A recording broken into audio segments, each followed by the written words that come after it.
So ఈ సంఘటన స్థలం జరిగిన అంటే కాలేజ్ యజమాని సెక్యూరిటీ ఇక్కడే ఉన్నారంట. సో ఆమెను అడిగి అసలు ఏం జరిగింది ఆ రోజు సంఘటన స్థలంలో ఎవరున్నారంటే అర్ధరాత్రి 2 గంటల ప్రయత్నం జరిగిన తర్వాత ఈమె 7 o'clock వెళ్ళిపోతారంట. సో అసలు ఏం జరిగిందో ముందు పాప ప్రవర్తన ఎలా ఉంటుందో అడిగి తెలుసుకుందాం. అమ్మ నమస్తే. అసలు పాప అంటే కాలేజ్ సెనరియో చూసుకుంటే మీరు ఇక్కడ ఉండేవారా ఫస్ట్ నుంచి? లేదు, కొత్తగా జాయిన్ అయ్యాను. ఎప్పుడు జాయిన్ అయ్యారు? నెల 15 రోజులు అవుతుంది. నెల 15 రోజుల్లో జాయిన్ అయ్యారు. ఈ నెల 10 అమ్మాయి ఫేస్ కట్ కూడా మీకు తెలియదు అంటే ఎక్కువ మంది 250 మంది మేడం మొత్తం. ఓకే, 250 మంది.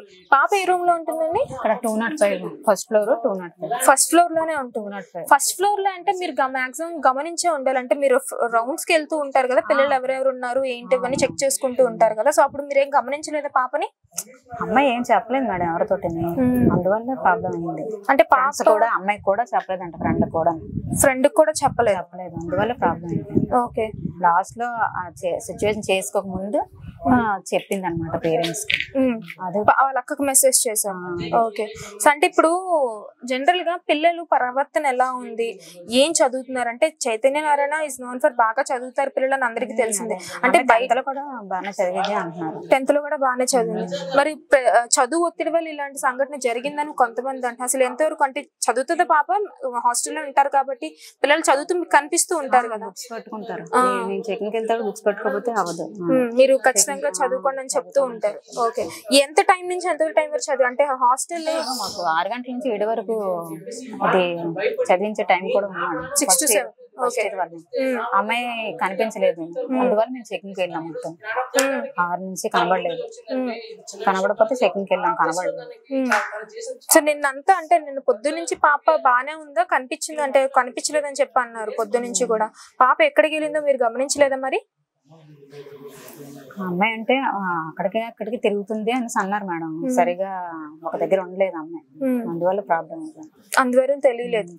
మరి ఇప్పుడు మీరు నెల 15 రోజుల నుంచి ఇక్కడే ఉంటున్నారు, పిల్లలందరినీ గమనిస్తూ ఉంటారు, ఆడపిల్లలు మరీ ఎక్కువగా గమనిస్తూ ఉంటారు. సో ఇలాంటి క్రమంలో ఇలాంటి సంఘటన జరగడం అనేది నిజంగా బాధాకరమైన విషయము. కానీ పిల్లల చదువు విషయంలో ఒత్తిడి ఎక్కువగా శ్రీ చైతన్య నారాయణ కాలేజ్ లో ఎక్కువగా తీసుకుంటున్నారు అని చెప్పి అంటున్నారు. సో యాజమాన్యం కింద అది నిజమే అంటారా? ఒత్తిడి అంటే మేడం చదువు వరకు చెప్పగలరు మేడం, వారు మరీ కొట్టేంత చిన్నపిల్లలు కాదు కదా, మామూలు నార్మల్ చెప్తారు అంతవరకు. సో పాప బాగానే చదువుతుంది, పోనీ పర్వాలేదు బాగానే చదువుతుంది. సో ఆ రోజు నిన్నంతా నేను పొద్దు నుంచి అయితే పాప కనిపించలేదు. సో నేను నైట్ ఆ సంఘటన జరిగింది. మరి అమ్మ పొద్దు నుంచి కనిపించకపోతే సాయంత్రం వరకు యాజమాన్యం ఏం చేసింది? అదే ఎవరనేది తెలియకపోతే మా ఫ్రెండ్ చేత కూడా వెతికించాం. అయితే లేదు మేడం అమ్మాయి అన్నారు. సరేనమ్మా అనేసి 7 వరకు అలా చూసాం. చూస్తే మరి ఎక్కడ అమ్మాయి ఉండిపోయిందో తెలియదు. అంటే మీరు వస్తున్న దారిలో కూడా 2 బ్యారియర్స్ ఉన్నాయి, చెకింగ్ పోస్టులు, అదే సెక్యూరిటీ గార్డ్ దగ్గర బయటికి వెళ్లే ఛాన్స్ లేకుండా ఉంది. సో ఈ క్రమంలో అంటే పొద్దున నుంచి సాయంత్రం వరకు ఎతికే ప్రయత్నం చేస్తున్నా అంటే పాప బయటికి వెళ్లే ఛాన్స్ ఉందా అసలు? మరి ఎతుకుతున్నాము అంటే మరి ఎట్లా? అంటే ఎక్కడో ఉండిపోయి ఉంటారు, ఎక్కడో ఉండే ఉంటారు అని అంటున్నారా? అమ్మాయికి నప్పగా అందుకే ఉండిపోయింది, ఫ్రెండ్స్ కూడా కనబడలేదు. అంటే ఈ సరౌండింగ్స్ లో తిరిగితే ఒప్పుకుంటారా మరి మీరు? అంటే తిరగచ్చా ఈ సరౌండింగ్స్ లో? ఓన్లీ హాస్టల్లోనే ఉండాలా పిల్లలు? హాస్టల్లోనే ఉండాలి. అంటే ఒక క్లాస్ కి వెళ్తే వెళ్ళొచ్చు అమ్మాయి, క్లాస్ కి వెళ్ళే టైంలో వదిలేస్తాం మేడం. 5:30 తర్వాత బయటకు వదలం, లోపలే ఉండాలి. అందుకే అంటున్నాను కదా, 6 గంటల నుంచి చెకింగ్ చేసాం, కనబడలేదు. సాయంత్రం 6 నుంచి చెకింగ్ చేశారు మీరు, సాయంత్రం 6 నుంచి చెకింగ్ చేస్తే మీకు పాప కనిపించలేదు. సో బయట ఉన్నట్టు కూడా మీకు తెలియలేదా? తెలీదు. సో పైన ఉందని మీకు మరి పైన చెక్ చేయలేదా మీరు? పైన మొత్తం అన్ని ఫ్లోర్లు చెక్ చేసాం మేడం, బాత్రూమ్స్ అన్ని చెక్ చేసాం, కనబడలేదు. సో బయట కూడా మొత్తం నిశ్శబ్దంగా ఉంది, ఎక్కడికి వెళ్ళే ఛాన్స్ లేదు. సో లోపలే మొత్తం ఏది జరిగినా లోపలే జరుగు. స్నేహితులతో ఏమైనా మాట్లాడుతుందా పాప? మాట్లాడదు, అందువల్లే ఫస్ట్ 8 అమ్మాయి ఇక్కడికి వెళ్ళిపోయింది, పోలీసులు తీసుకెళ్ళిపోయారు. ఓకే, సో మీ పరంగా అయితే మాట్లాడుతుంది. ఓకే, ఇప్పుడు ఆ పాపని ఇన్వెస్టిగేషన్ అంటే ఏం చెప్పలేదు అమ్మాయి అని చెప్పింది, మరి పోలీసులు వెళ్ళి ఎంక్వైరీ చేస్తారు. పేరెంట్స్ ఎవరైనా వచ్చారా హాస్టల్ కి? ఎవరు రాలేదు. ఓకే, ఇంకా హాస్పిటల్ దగ్గరికి వచ్చారు. అమ్మ ఇంటర్మీడియట్ చదువుతున్నారు కాబట్టి అంటే లవ్ స్టోరీస్ ఇట్లాంటివి ఉంటూ ఉంటాయి, పాపకు అలాంటివి ఏమైనా ఉన్నాయా? అందువల్లే పాప కూడా చెప్పింది అని అంటే తెలియదు అంటున్నాము. మరి వచ్చిన తర్వాత అమ్మాయిని అడగాలి, పోలీసులు ఏంటి అడిగారు, ఏం చెప్పింది నాకు ఐడియా లేదు.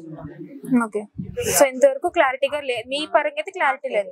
ఎస్, సో వార్డెన్ అయితే చెప్తుంది ఈ పరంగా, అంటే నేను జాయిన్ అయిన 1.5 అయింది, సో నాకు అమ్మాయి గురించి అంత క్లియర్ గా తెలియకపోయినా సరే, కానీ ఆ అమ్మాయి ప్రవర్తన అయితే కామ్ గానే ఉంటుంది, బయటకి ఎక్కడికి వెళ్దు. కానీ నిన్నటి నుంచి అయితే ఆమె ప్రవర్తన అయితే చేంజ్ అయింది. సో మాకు నిన్న సాయంత్రం 6 గంటల ప్రయత్నం నుంచి కూడా మాకు ఎక్కడ పాప కనిపించలేదని చెప్తున్నారు. బట్ ఈ పరంగా చూసుకుంటే ఇన్వెస్టిగేషన్ ఇంకా తెలియాల్సి ఉంటుంది. ఇటు తల్లిదండ్రుల్లోని, ఇటు ఉపాధ్యాయుల్లోని, ఇటు ఫ్రెండ్స్ లోని కూడా అసలు పాప అలా ఎందుకు చేసుకోవాల్సి వచ్చిందో అందరికీ తెలియాల్సిన విషయం ఉంది. సో కెమెరా పర్సన్ సాగర్తో వాణి, వైజాగ్.